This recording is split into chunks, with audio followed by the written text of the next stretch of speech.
എല്ലാവർക്കും focus star PSCയിലേക്ക് സ്വാഗതം. സഹകരണ സർവീസ് പരീക്ഷാ ബോർഡ് അല്ലെങ്കിൽ CSEB വിളിച്ചിട്ടുള്ള ഒരു പോസ്റ്റാണ് ഡാറ്റ എൻട്രി ഓപ്പറേറ്റർ. അപ്പോൾ ഇതിൻ്റെ എക്സാം വരുന്നത് മാർച്ച് 9-ാം തീയതിയാണ്. ഇതിൽ സിലബസിൽ 80 മാർക്കാണ്, 160 ചോദ്യങ്ങളാണ് വരുന്നത്. അപ്പോൾ ഇംഗ്ലീഷിലാണ് ചോദ്യങ്ങൾ. ഒരു ചോദ്യത്തിന് 1/2 മാർക്ക് വീതമാണ് വരുന്നത്. അപ്പോൾ ഇതിൽ ജനറൽ നോളജ് ഒഴികെ ബാക്കിയുള്ള പോർഷൻസ്, അതായത് history and evolution of computers, fundamentals of computers, Microsoft office word, Microsoft office Excel, PowerPoint, ഇത്രയും പോർഷൻസ് വരുന്നത് 50 മാർക്കാണ്, 100 ചോദ്യങ്ങളാണ് വരുന്നത്.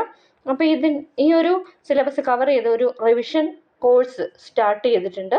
അപ്പോൾ അതിലേക്ക് ജോയിൻ ചെയ്യാൻ താല്പര്യമുള്ളവർക്ക്, അതായത് ഈ പോർഷൻസ് റിവൈസ് ചെയ്യണം എന്ന് ആഗ്രഹമുള്ളവർക്ക് തീർച്ചയായിട്ടും എന്നെ കോൺടാക്റ്റ് ചെയ്യാം. കോൺടാക്റ്റ് നമ്പർ ഞാൻ ഡിസ്ക്രിപ്ഷൻ ബോക്സിൽ കൊടുത്തിരിക്കാം. Thanks for watching. Have A nice day.